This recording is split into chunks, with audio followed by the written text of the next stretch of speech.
Brothers, let's get started. Before I teach you how to turn AI voices into viral videos, let me pour some cold water on you first. Why do 99% of content creators work themselves to death every day, only to end up with accounts that are either banned or have zero traffic? First, efficiency is too low. Are you still manually scrolling through videos, looking for materials, writing scripts? By the time you finish editing one video, the AI matrix has already published 50.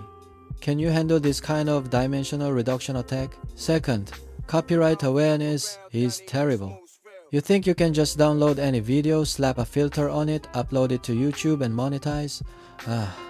Brother, Content ID, the copyright recognition system, can instantly lock you down with hash value comparison. Third, content logic's missing. You haven't even appreciated the editing logic of the original video. You don't even know if the transcript you extracted has command sense errors, and you dare to publish it. Today, just bunch of some thriller content about how to obtain the video materials.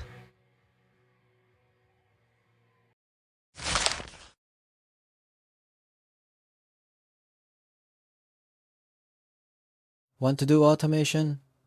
If your computer can't even configure the environment properly, you might as well go home and sell sweet potatoes. First, you need to install Python. The truth is, experienced content creators simply can't live without py because too many software programs require it. As for how to install it, it's too simple. Just find any conversational AI like Gemini, Grok, then ask how to install py on Windows or Mac is less than #0. 3 hash is greater than, then just follow the process it gives you. Some people might ask, why do we need to install this thing? I didn't even know about Python before. Let me tell you the truth. py is actually the best bridge between you and conversational AI in this era. Many py tools are indispensable for content creators. FFmpeg, the core of content creation automation. yt-dlp, the content download artifact. In the AI era, there are still people who only know how to use IDM to download materials and stupidly pay monthly fees for it. Or if you want to create tools yourself through conversational AI, then py is the easiest and most practical entry point. Of course, these are all part of my future teaching content. Right now, what we need to solve first is how to find your own video materials. It's best to be able to build your own editing material library for future automated editing convenience.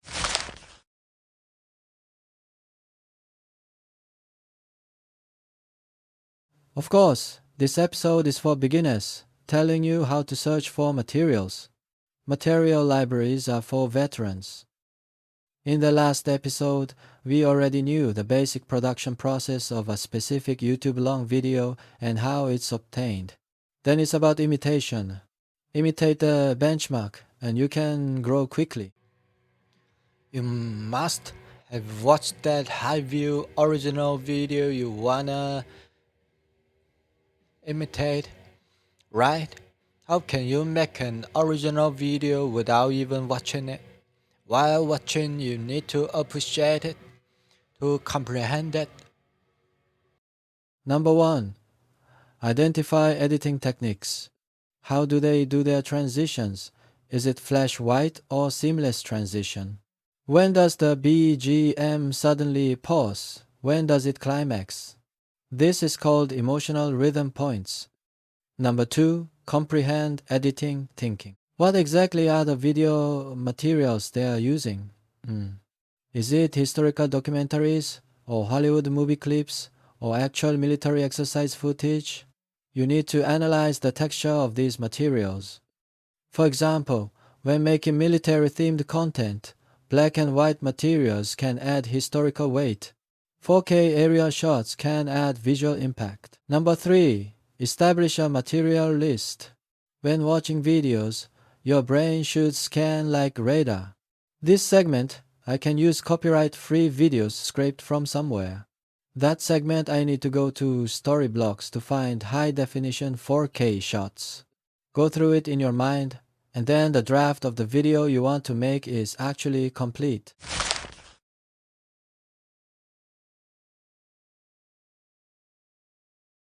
Then the key point is the video script. Don't be too lazy. Don't let AI lead you by the nose. 1. Content Safety Manual Review, the YouTube Operation Red Line. YouTube's algorithm is now extremely strict in reviewing AI garbage content. If your script has a lot of repetitive AI nonsense or factual errors that viewers can spot at a glance, So before generating voice from the script, you must first ensure the manuscript doesn't have too much nonsense, then convert it to voice. Or if you have the equipment, you can consider recording it yourself. In fact, YouTube's algorithm does support non-AI voice videos more, haha. 2. Extract core keywords. For example, today's theme is military warfare, armed attack on Taiwan. Circle the visual anchor points in the script. When the script mentions tank clusters, a scene of tanks advancing should appear in your mind. When it mentions geopolitics, a scene of map zooming should appear. Then make a list and go to various video websites to find video materials. Or if you want to be lazy, you can ask conversational AI to help you make a list, as long as you trust AI, 3. Advanced gameplay. Don't directly use AI's first output.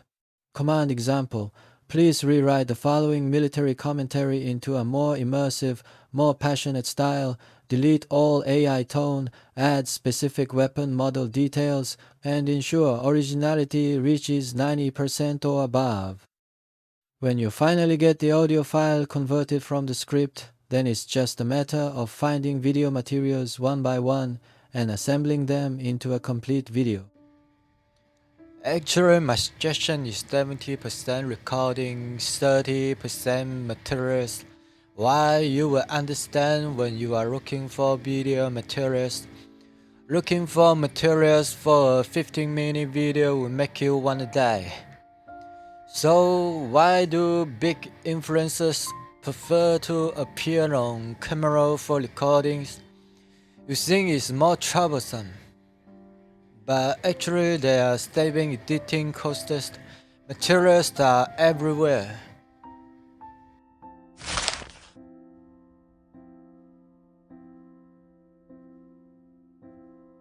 For example, open www.bilibili.com. There are many free video materials here. Search for copyright-free video materials, space, war. Or search universe, planets, aliens. There are many related ones. Pitfall warning. Even if the title says copyright-free, you still need to check if there are real people talking. Videos that are all footage with no real people talking are good materials. Copyright risk. The risk of this kind of material is not very high because most are public domain materials organized by netizens. But we need to be professional. We can't rely entirely on copying. Oh, if you want peace of mind, then pay for it.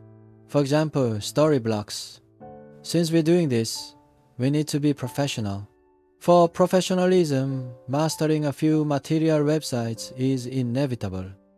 On Storyblocks, find those high-quality tank and soldier footage, or be a little lazy. Some segments can actually be replaced with images. For viewers, the atmosphere, the vibe is more important than actual materials. The most important thing is that viewers can understand your material intent. As for watermark removal for image and video materials, you can use HitPaw watermark remover. Don't be stubborn. One-click watermark removal tools are actually abundant. I'll release a batch watermark removal tool I wrote myself to the community later. You can even find materials on YouTube, although the copyright risk is somewhat high, is less than #0. 3# is greater than haha, that's the truth. Then comes editing. Try to avoid repeatedly using materials within the same video. If viewers keep seeing the same two images over and over, it's easy to get boring. Try to avoid repeated use. If you have a material library, you can share one set of video materials across multiple videos. The 3 to 5 second principle is the core of retention rate. On YouTube, if a frame stays still for more than 5 seconds, viewer attention will be lost. Your materials should be chopped up at the beginning. Every 3 to 5 seconds, you need to change an angle or change a scene. The batch synthesis workflow in post-production is the core. If you have 100 audio files, you can use Python scripts to call FFmpeg and automatically splice together the corresponding material library videos according to timestamps. This is dimensional reduction attack. Of course, this is also part of future teaching content. Building this kind of workflow is actually not very difficult. OpenClaw can also do it. That's it for today. If you feel manual operation is too tiring and wanna see more advanced perform automated editing script implementation, I'll continue updating in the future. I'm Tsui, taking you to truly monetize with AI. See you next episode for more storyteller content.